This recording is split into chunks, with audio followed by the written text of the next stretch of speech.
ang spirito po ng 1987 Constitution ay pagkakapantay-pantay.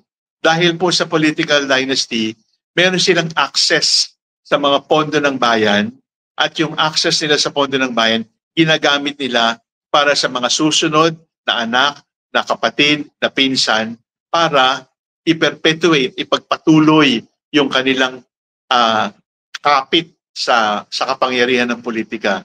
At isa po rin sa mga end results ito ay hindi na competence ang hinahanap natin. Sa medyo technical term po ay consanguinity na lang. Ibig sabihin, hindi na natin tinitingnan yung kakayahan, hindi na natin tinitingnan yung karakter, hindi na natin tinitingnan yung kakayahan, karakter. Ang tinitingnan na lang natin kapamilya. Masama po ito sa bayan. At hindi lang masama sa bayan, masama sa bawat isa sa atin.